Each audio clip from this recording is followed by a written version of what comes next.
अस्सलाम वालेकुम 3 क्लास। ये आपका इंग्लिश का लेक्चर है और अब हम करेंगे यूनिट नंबर 8 का लेसन नंबर 4 सेंटेंसेस इम्पेरेटिव्स। इसमें सिंपल सेंटेंसेस दिए हुए हैं आपको, जिनकी आपने स्टडी करनी है और ये एक्सरसाइज सॉल्व करनी है। Read and match the sentence halves. Half sentences दिए हुए हैं, आपने इनको रीड करना है और मैचिंग करनी है। सबसे पहले उन्होंने एग्जांपल दी हुई है, इफ़ यू बॉयल वाटर। अगर आप पानी को उबालते हैं, यू गेट स्टीम, तो आप इसकी भाप को पाते हैं, यानी कि आपको भाप मिलती है। इसको आपने मैच कर देना है। उसके बाद है इफ़ यू फ्रीज़ वाटर। अगर आप पानी को जमाते हैं तो क्या चाहिए आपको, यू गेट आइस, तो आपको बर्फ़ मिल जाती है। इसको आपने आइस के साथ मैच कर देना है। If you drop a glass jar. अगर आपके हाथ से ग्लास जार गिर जाता है तो इट ब्रेक्स, तो वो टूट जाता है। इसको आपने ऐसे मैच कर देना है इसके साथ। If you put ice in the sun.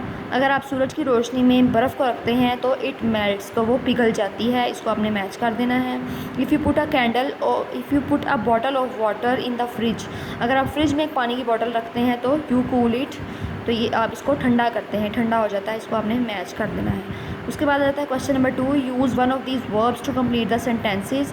In verbs को यूज़ करना है और इन सेंटेंसेस को कंप्लीट करना है। एग्जाम्पल दी हुई है एक इन्होंने, if you dash a present से थैंक यू। अगर आप एक प्रेजेंट रिसीव करते हैं, एक गिफ्ट आपको मिलता है, तो से थैंक यू क्या कहना चाहिए, थैंक यू।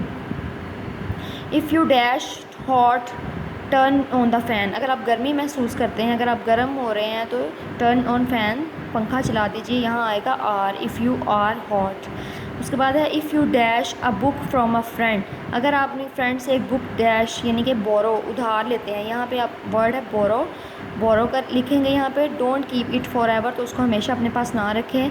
बोरो का मतलब होता है उधार लेना, उधार लेने का मतलब होता है थोड़ी देर के लिए हमने चीज़ ली और उसके बाद हमने उसको वापस कर दी। If you dash your finger put it in cold water. Cold water में हम अपनी फिंगर को कब पुट करते हैं, जब वो बर्न हो जाती है, जल जाती है, तो यहाँ लिखेंगे बर्न, यहाँ से। उसके बाद है if you dash your finger put a plaster in it. Plaster कब लगाते हैं, जब कोई कट लगता है, तो यहाँ क्या लिखेंगे हम, if you cut your finger, ठीक है, यहाँ से। उसके बाद है if you dash cold put on a jacket.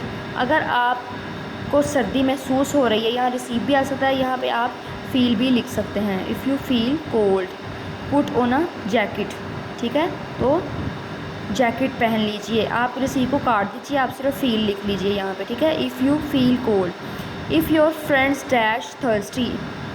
अगर आपके दोस्त प्यास महसूस कर रहे हैं, गिव देम सम वाटर, तो उनको थोड़ा सा पानी दीजिए, तो क्या लिखेंगे, feel. If your tea dash too strong. अगर आपकी टी बहुत स्ट्रॉन्ग है, ऐड सम वाटर, तो इसमें थोड़ा सा पानी शामिल कीजिए, तो क्या आएगा, इज़। क्वेश्चन नंबर 3 है प्लूरल नाउन्स। प्लूरल नाउन्स दी हुई हैं, इनको सेपरेट करना है। सबसे पहले ऐड एस वाले वर्ड्स लिखने हैं, फिर ई एस वाले और फिर आई ई एस वाले। ये वर्ड्स दिए हुए हैं, इनमें से ही आपने सेलेक्ट करके यहाँ अलग अलग लिखने हैं। Very simple. ऐड एस, जो एस वाले वर्ड्स हैं पहले हमने वो लिखने हैं। इनमें से दिए हुए स्टार्स, बलून्स, रॉकेट्स, फायरवर्क्स, ठीक है। ये स्टार्स, बलून्स और रॉकेट्स एंड फायरवर्क्स, ये 4 वर्ड्स आपने क्या लिखने हैं यहाँ पे। उसके बाद उन्होंने कहा ऐड ई एस वाले वर्ड्स लिखने हैं, torches, matches, watches and dresses. ये देखें, टॉर्चेस, वॉचेस, ड्रेसेस और ये है मैचेस, ठीक है। उसके बाद आ जाते हैं आई ई एस वाले वर्ड्स। तो जो जिनके वर्ड्स पे एंड पे आई ई एस आ रहा है, ये देखिए लॉरीज, उसके बाद है स्टोरीज़, कंट्रीज़, इनके आई ई एस आ रहा है, तो ये वाले 3 वर्ड्स आपने यहाँ पे लिख देने हैं, ठीक है। और ये आपने क्रॉस कर देना है, ये वाला आपने नहीं करना। नेक्स्ट आ जाते हैं जी, आपका लेसन नंबर 5 है इसी सिलेबस में, यूनिट नंबर 8 का। इसकी ओनली रीडिंग करनी है बेटा, ये तीनों चीज़ें जो आप क्रॉस कर दीजिए। रीडिंग है, सबसे पहले है reading the sultan and the wise man. एक सुल्तान है और एक वाइज मैन, अक्लमंद आदमी है। ये उनकी स्टोरी भी बयान की गई है। चलें इसको रीड करते हैं। Read the story and answer these questions. हमने सिर्फ स्टोरी रीड करनी है, क्वेश्चन आंसर्स हमने नहीं करने। What was the sultan question. सुल्तान का क्वेश्चन क्या था। Did the wise man answer the question. क्या समझदार आदमी ने उसके सवाल का जवाब दिया। One day a sultan decided to have an argument with a wise man. एक दिन सुल्तान ने डिसाइड किया, फ़ैसला किया कि वो एक अक्लमंद आदमी के साथ आर्गूमेंट करेगा, बातचीत करेगा। The wise man knows, wise man जानता था, एवरीथिंग, हर चीज़। ही थॉट, उसने सोचा, when I asked him a question, जब मैं एक इससे सवाल करूँगा, he always knows the answer, तो वो हर सवाल का जवाब जानता होगा। I must think of a question that he can not answer, मुझे ऐसा सवाल करना चाहिए जिसका आंसर ये ना जानता हो। The sultan thought hard for a week, उसने एक हफ़्ते तक बहुत ज़्यादा सोचा सुल्तान ने। Then he called the wise man, फिर उसने एक समझदार आदमी को बुलाया। Wise man, I have looked for this information in my library.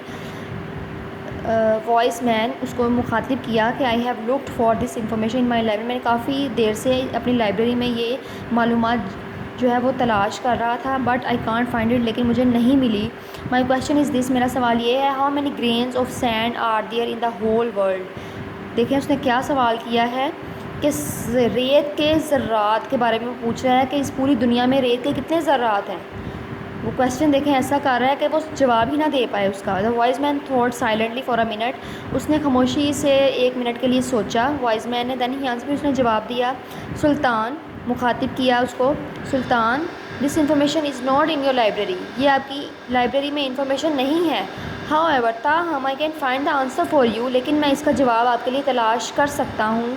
I will count all the grains of sand in the world for you, मैं इस दुनिया में आपके लिए रेत के तमाम ज़र्रात जो है वो गिन सकता हूँ, काउंट कर सकता हूँ। द सुल्तान वाज अमेज्ड, सुल्तान बहुत हैरान हुआ। द वॉइस मैन कंटिन्यूड, लेकिन अक्लमंद आदमी ने अपनी बात जारी रखी। But first you must bring all the grains of sand in the world to one place near your palace. देखें उसने भी कितनी समझदारी की बात की है कि मैं सारे ज़र्रात गिन लूँगा, लेकिन सबसे पहले आपको एक काम करना पड़ेगा कि आप रेत के सारे ज़र्रात जो हैं वो एक जगह पर इकट्ठा करें अपने पैलेस के, अपने महल के पास।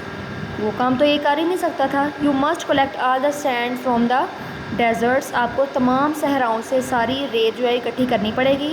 And all the sand from the bottom of the oceans, और समंदरों की गहराई से भी सारी सैंड जो है वो जमा करनी पड़ेगी। When you have collected every grain of sand, जब आप रेत के सारे ज़रात इकट्ठे कर लेंगे, I will count them for you, तो मैं इनको आपके लिए काउंट कर लूँगा। ये देखें ये अक्लमंद आदमी का जवाब है, उसने बिल्कुल तहम्मुल मजाजी से सुल्तान के सवाल का अक्लमंदी से सोच के जवाब दिया। ठीक है, इसी तरह कहते हैं कि अक्लमंदी से बात करनी चाहिए बिल्कुल, और जज्बाती होकर बात नहीं करनी चाहिए, ना गुस्सा करना चाहिए।